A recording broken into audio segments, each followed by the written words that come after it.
Hello and thanks for joining us for the final Beatson interview of 2012. As promised, we're closing with a focus on the hot issues of the year that's been and for the year to come. And last week we heard how National's Auckland Central MP Nikki Kay saw 2012 and what she sees as the big challenges currently facing the country and Super City Auckland. And this week it's a Labour perspective from the party's spokesperson on social development, a member of Parliament's Social Services Select Committee, and Kay's closest rival in the race for Auckland Central in the last general election. That's Labourist MP Jacinda Ardern. And to put the questions, here's Selwyn Manning. Jacinda Ardern, welcome to the program. Thank you very much, very nice to be here. The year has had its ups and downs for both the National-led government and also the Labour Party. How would you define 2012 politically? A roller coaster, but I also think David Shearer aptly described it as the year of the brain fade. You know, there are going to be some moments, I think, of the past year that will stay in people's minds, and John Banks is certainly up there, the Kim.com ongoing debacle, but all of that, I think, overall has left people with a sense that there's a little less trust in this government now, and probably a lot more disappointment, particularly given we're coming into the end of the year with unemployment at record highs, with a record number of people departing for Australia. Overall, I think the picture is pretty gloomy, and at the same time that means that we're seeing Labour finishing, I think, on a very strong point. Yeah. Okay, that's the opposition party kind of thing. I'll throw something at you. What has the National-led government done very well? Well, you know, previously I perhaps would have said that at the time that we had, you know, the crises that were the Christchurch earthquake and also Pike River, that in those moments at those times they were handled with, you know, a relative amount of strength. But as time has gone on, the test continues to be how well you manage those crises once the cameras turn away. And even then I've been left with a sense of disappointment. This year, I think there's very little that they've actually done well. Have they listened to public pressure, like over education, for example? Well, certainly not. Is that a good thing? Well, they've caved. And I don't know whether or not caving is the same as listening. Certainly, you know, had Heke Parata acknowledged up front when she backed down on class sizes, for instance, that actually, you know, it wasn't right to try and increase class sizes and put pressure on teachers whilst at the same time arguing that professional development was important. You know, had she acknowledged that wrong decision, perhaps I would have viewed it differently, but she's been pretty belligerent all the way through, and it seems that it's just been a political decision. Yeah, I mean, I'd like to be generous, but I'm struggling to think of something that sticks out. What about for one-liners like "zip it up, sweetie"? They must come out in the leadership. You know, I think that actually John Banks was robbed there. You know, I think his cabbage boat line was deserved some kind of place in history. But perhaps for different reasons. For different reasons. Yeah, that's right. If you're looking at Labour's political brand, what is Labour trying to actually establish here, its reputation and what it stands for, obviously through this term?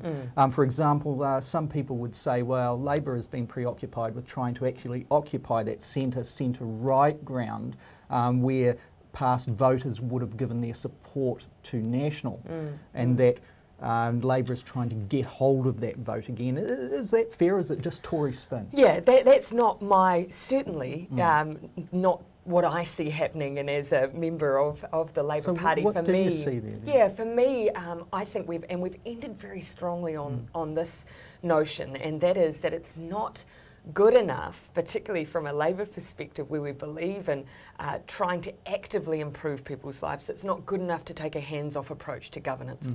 And that is absolutely what we've seen with the National government, particularly in the last year. And so we're very actively now saying, housing market being a key example, we will be the government that intervenes to try and ensure that the market is operating in the best interests of New Zealanders. Now, we saw that with our approach on overseas investment at the last election. We've seen that in our strong position on asset sales, and now with housing. And our approach that if we want things to improve, allowing the market to right itself, it's just not going to be enough. We need to be a hands-on government. So there needs to be intervention, stimulus, and encouragement and facilitation relating to the market. Otherwise, the market cannot deliver. So that's quite different, perhaps, to, you know, some of the more traditional positions that the Labour Party has taken when it's been in government. Absolutely, and you know, that is, but from our perspective, that is the right thing to do. You look at what's happened with, for instance, manufacturing, particularly over the last year. We've lost tens of thousands of jobs from the manufacturing sector.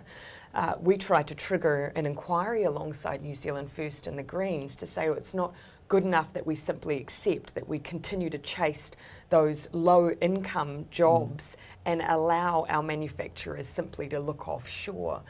Instead, we have to become a productive economy. Now, what does that mean from a government's perspective? Well, sitting back and allowing our dollar to do its thing, which meaning it's the most traded dollar amongst other currencies, but also that our monetary policy is very passive. There are tools that we have as government which we could be using to support our manufacturers, which currently we're just not. See, some in the audience, that viewers tonight, they may be saying, and they may think, okay, true intervention is what the Green Party is talking about. That's actually doing something, printing money basically to bring the value of the dollar down. The United States is doing it. Why wouldn't Labour support that type of thing? Yeah, I mean, we've said up front that we do believe there are some orthodoxies that we need to challenge. That isn't one of them. We're basing our view on the evidence of what we believe will make the biggest difference and is in the best interests of New Zealand. And that's one economic tool that we've pushed aside for now. We think instead that actually focusing on giving extra tools to the Reserve Bank, operating a little bit more like Australia and say Singapore, is the right way to go, rather than Russell Norman has proposed. So a very clear difference between the two parties there. So if we boiled that down, it would be more like giving the Reserve Bank appraisal points that it has to meet. Use this, use that, if you feel it's the right way to go. So there's still a mounted distance, a degree of distance there, isn't there? Yeah, there is still the degree of separation, and we still believe that's important, but we can still use the legislation set by Parliament, for instance, to even put a representative from the exporting and manufacturing industry onto the board of the Reserve Bank. Adding employment is one of the things that the Reserve Bank considers, not just inflation. Taking that approach that it's about more than what we considered necessary in the 80s. It's now about full employment, trying to give the best economic and conditions and environment for New Zealanders. Yes. If we look at the relationships with the other parties, particularly in the opposition bloc areas, what's the relationship with the Green parties over these types of issues? And also from the, there's been a little bit of discussion about juxtapositioning on how many seats on the current polling would your support party get. The Greens might not like being referred to as a support party. They may want to take very much a lead in perhaps the top 10 in a cabinet that was led by Labour. I think that's all very premature, and I think probably voters would be right to see that as being premature also. I mean, we're not in a position to sit and start divvying up cabinet positions. It's a long way away. Yeah, absolutely. Yeah. We first and foremost need the confidence of the New Zealand public first, and that's where our focus is. So our goal is to be a strong Labour-led coalition leader after the next election. What then happens in the aftermath is ultimately for voters and New Zealanders to decide. But we are certainly not counting our chickens before they hatch, and our focus needs to be on making sure New Zealanders have the confidence in our vision to hand government back to us. So if you were going to compare, say, with your relationship with the Green Party to, say, in the beginning of the 2002 election, 2005 election, I think at the time the leader and Prime Minister Helen Clark referred to a great bunch of people, but not ready for government, or words to that effect. I'm paraphrasing, obviously. So there's been a huge growth with the Green Party. Do you observe? Yeah, absolutely. And what points do you see as significantly different that would gel in with the current Labour Party if it was leading into government? I think the interesting thing is the areas of similarity where there would certainly be cooperation and active progression towards common goals, which is what you're looking for. What would those common goals be? Oh, in my area, for instance, the obvious ones to me are child poverty. So Matori, for example, seems to be talking similar kind of lines. Absolutely. We have, in Parliament, it's obvious during question time that we have very similar views on what needs to be done in this area. And that's a great foundation to build build, you know, future relationships. So looking at the performance in the debating chamber in opposition, you can, you know, just as an observer from outside, you can actually see a degree of coordination amongst the parties. How real is that? Like, for example, with the New Zealand First and even the Maori Party. The party of one in the chamber at the moment, but still significant. Well, it's the unity that comes from a common enemy, isn't it? And, you know, not all of it's by design. It's so the simply common by enemy would be National Party as opposed to New Zealand First. I'd throw ACT in there as well. I mean, with Winston, you never make too many assumptions about what his goals for his party are. And he's a very strategic political operator. And so I doubt we'll really know with clarity until we're probably closer to an election. And in the in-between time, I think, as I've said, it's very important that we make sure that we don't become distracted or by discussions over what post-election governments might look like. So the plan would be to be true to your own party and your own principles, develop your own constituencies. Absolutely, but I think our core message would remain the same, that only a vote for Labour will change the government. And that's a firm line. Relating to the Maori Party, we can see that there are changes afoot there. We see one of the co-leaders has indicated that her intention is to bow out of politics, or at least central government politics at the next election. Is it time for the Labour Party to build bridges with the Maori Party to resolve some of those indifferences and estrangements that had occurred in the 2005 period? I think that leaves a certain implication that it was Labour that pulled down the bridge in the first place. They may say that. They may well. Yeah. You know, there's certainly the origin of the Maori Party points to the division that existed between the Maori Party and Labour, and obviously that was the foreshore and seabed issue. Much has changed since that period. The legislation. Is it better? Well, I think that's probably debatable, but you've certainly seen, I believe, Labour as a party change its position on where it originally stood, and I think that was the right thing to do. Whether or not the Maori Party believes that there is now more common than there is to differentiate. That will be, I guess, up to their view. I believe there is more that unites us than there is that unites the Maori Party and the National Party. And I imagine, given the post-election polling that happens of Maori Party voters, they certainly hold that belief as well. I mean, obviously one of the lines coming out of the Maori Party in the last few years has been, it's better to be around the table than not be around the table. And one would imagine that should the winds of change swing back to a red-green But I'd say it'd be better to be around the table with a Labour-led government than it would be a National-led government. You know, the Maori Party have managed to, you know, achieve a few small, what I would see as small concessions. Whānau Ora, obviously significant amongst those, but ultimately when you've got a government who has decreased taxes for the most wealthy, increased GST, some of the highest levels of Māori unemployment, particularly for young Māori males, this is not a government who has achieved on behalf of the Māori Party's constituents, and I think that's time that they take a very critical look at the bigger picture for their voters. Let's look at Auckland city issues. You were a candidate at the last election for Auckland Central, missed out by 700 votes or yes, whatever. Give or take. You must hate being reminded of that. No. 700. One of the significant issues, obviously, that all viewers would know is that the Auckland property market has been getting hotter and hotter and hotter over the last 12 months. Labour has rolled out its housing policy of stimulating the establishment of around housing stock of $300,000 per piece. Is this going to resolve the problems of huge accumulated debt, household debt? Yeah, I mean, it has to be about more than that. That is one arm of our housing policy. And I think it's recognition that it is both an issue of demand and supply. And the supply, on the supply end, when you have only 5% of new builds at entry level, then we have a significant problem, particularly given that already we're starting from a point of undersupply in Auckland. So what we've announced is quite a radical, significant and bold package, 100,000 houses at what would be considered an Auckland entry level.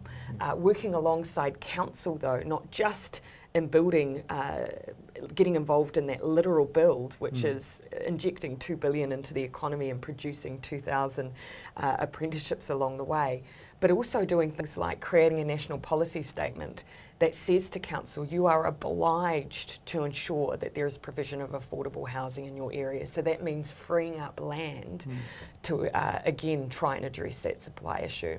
But alongside that, we've also, the capital gains tax is a part of the housing plan as well. You know, when you've got a huge amount of demand, it's not always from those who literally want a home to own and live in. It's also from those who are looking for an investment opportunity. So that investment is where you're targeting, and well, basically trying to take that part of the stimulation from the market this time out of the equation? Are you trying to redirect it? And again, this feeds back into our view around how do we make sure that New Zealand is a productive economy and try and increase investment in the productive economy. We've had an unevenly weighted marketplace in New Zealand, where if you were looking to make a solid, sound, secure, risk-free investment, housing was where people went, and it's a completely natural thing. There was a bias in terms of the way those investments are taxed, but also I think there's a little bit of residual fear in New Zealand around alternative investments like the share market. What we're doing is evening up the playing field and say when you're considering an investment, housing shouldn't have that extra bias towards it, particularly when we have such a significant supply and demand issue. What about the transition toward getting your own home? You know, it's obviously always the Kiwi dream, and it seems a dream that becomes a nightmare for some. And something that's out of reach for many. How do you develop those? I mean, this is key even, you know, obviously to your social development kind of ideals and principles and policies. So how do you do that? If somebody doesn't have the family money behind them, has a reasonable job but can never kind of get above the cost of living to save a deposit, what happens there? And in those situations, something obviously before Labour exited government, we wanted to make sure that KiwiSaver had that dual role of also being able to contribute to your deposit on your first home. Yes, but working for families didn't kind of work for those in the very low area, did it? Well, the family tax credit has certainly lifted those incomes for those families, but it, you know, I think we do need to acknowledge that when you're on a very low income, even those small contributions via KiwiSaver are a stretch. But one of the things we did do was we had a package of schemes which helped people with the deposit, the welcome home loans when you had very little equity. But those haven't been promoted by the national government. They've virtually been scaled back and almost ceased to exist. I think we need to look again at some of those projects, some of those programs, and how we can help people when they don't have the necessary deposit, which is... Is there a certain amount of intervention that could develop from government where it invests into perhaps a deposit for, you know, people on a criteria, and then there's some sort of exit strategy that develops where the government actually profits from it, perhaps? And we had a small number of those pseudo kind of programs before we left office, but as I say, testing them out? Well, I'm not sure testing them out, but the uptake wasn't as high as it could have been as we exited. But again, the national government has not been interested, I think, in promoting those kind of schemes any further. But having said that, you know, what we've seen already on the table by Labour is only part of the picture.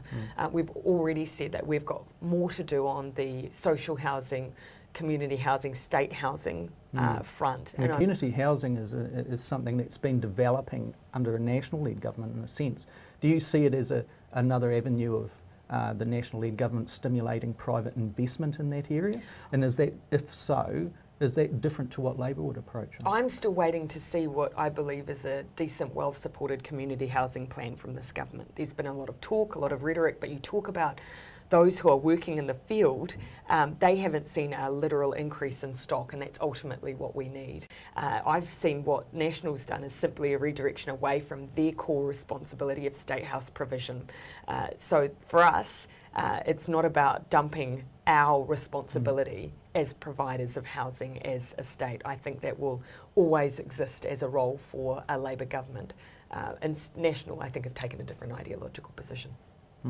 Let's look at the Auckland mayoralty. It's obviously the heart of a lot of people's observations, where it seems absolutely palpable in a sense that the relationship between the Beehive under National and the mayoralty is almost icy at times. Why do you see that as being so? Yeah, I mean, I hate to sound cynical, but it has felt for a long time simply there's a resentment that National didn't get their guy, but in a way they did in a very different way. He's in a different hot seat. But I think the issue that has demonstrated the tense nature of the relationship between the Beehive and Auckland has been transport issues. I think that's the one that demonstrates the most where that tension lies. And yourself on a previous program on this channel actually said, made a commitment that Labor would approach this differently, would assist the council to invest in absolutely. So one of the, obviously Labor backed the campaign of the current mayor. Would that be a contributing factor, that the Beehive under National is thinking, well, he's not our guy, there's an element of distrust there? And that's why I say I don't want to sound cynical, because I think that is a extremely poor position to adopt when you're talking about New Zealand's largest city.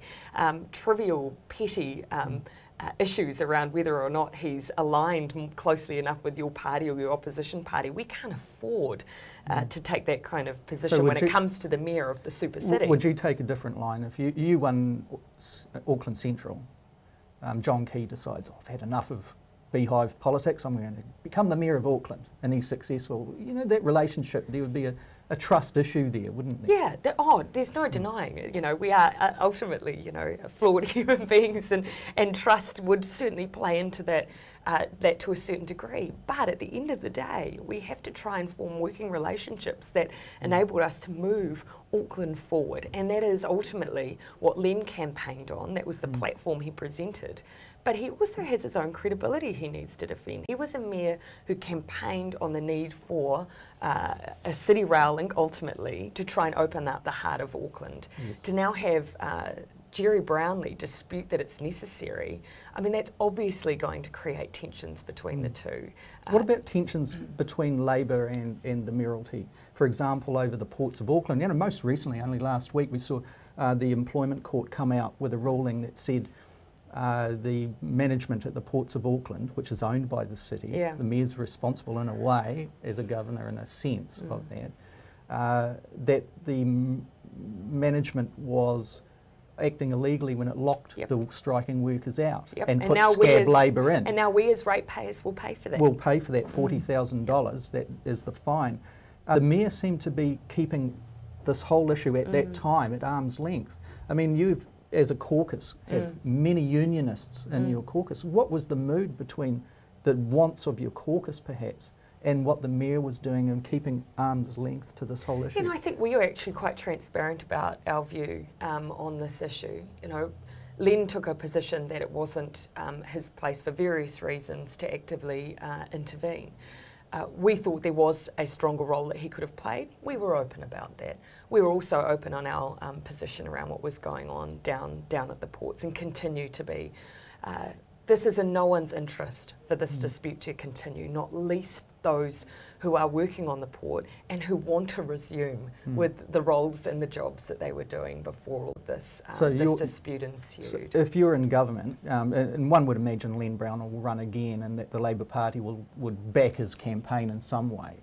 So if you people took government in 2014, your expectations would be very clear on those points. That where a situation in opposition, our expectations have always, and our views have always been clear. We have a very open relationship with Len, and we would for whomever was in the mayoralty.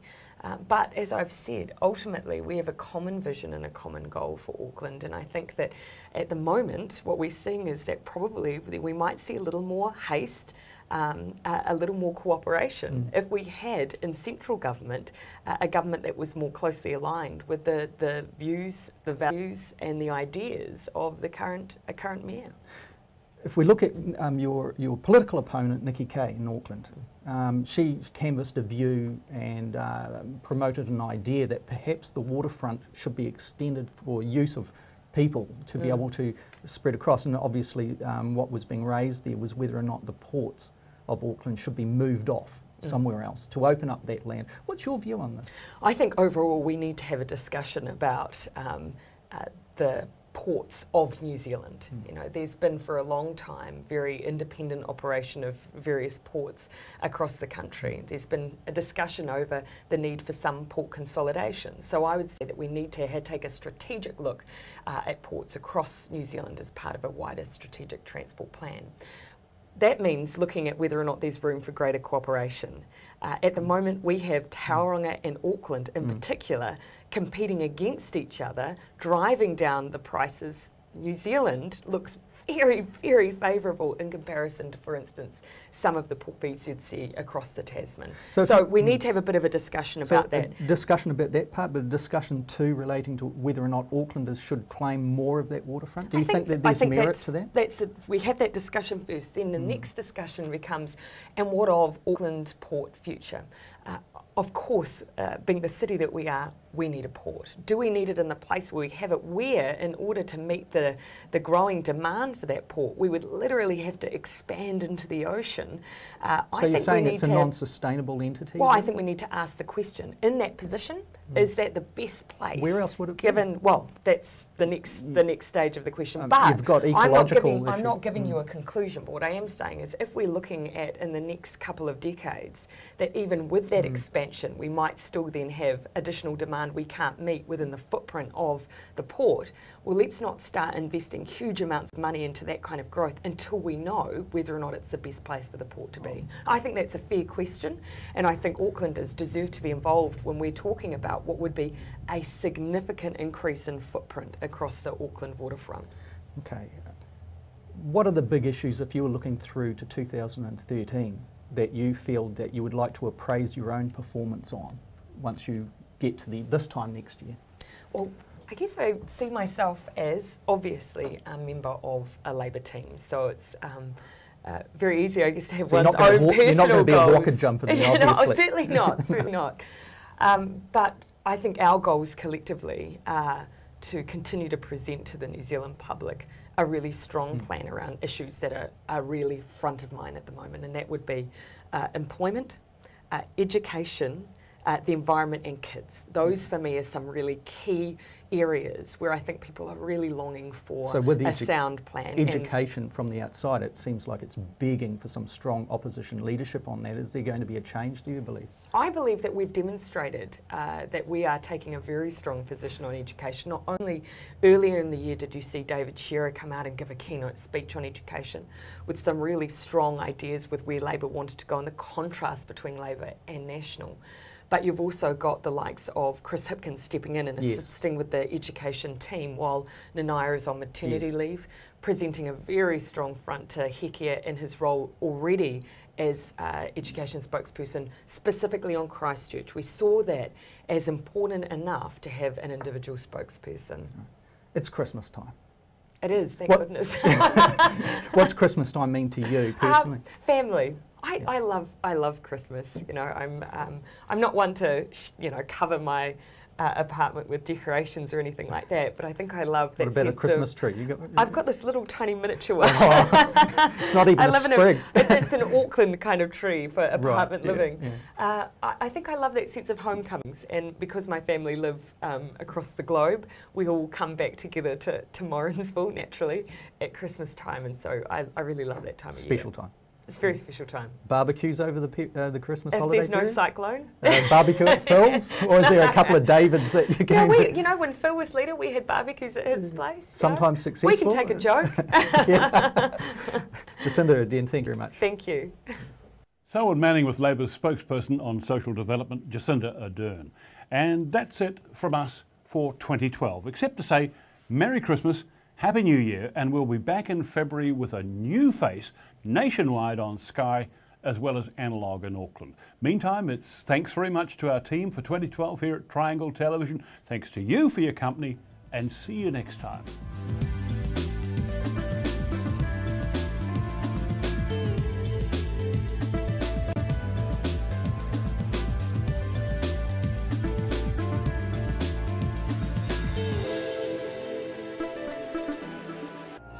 Supporting local content so you can see more of New Zealand on air.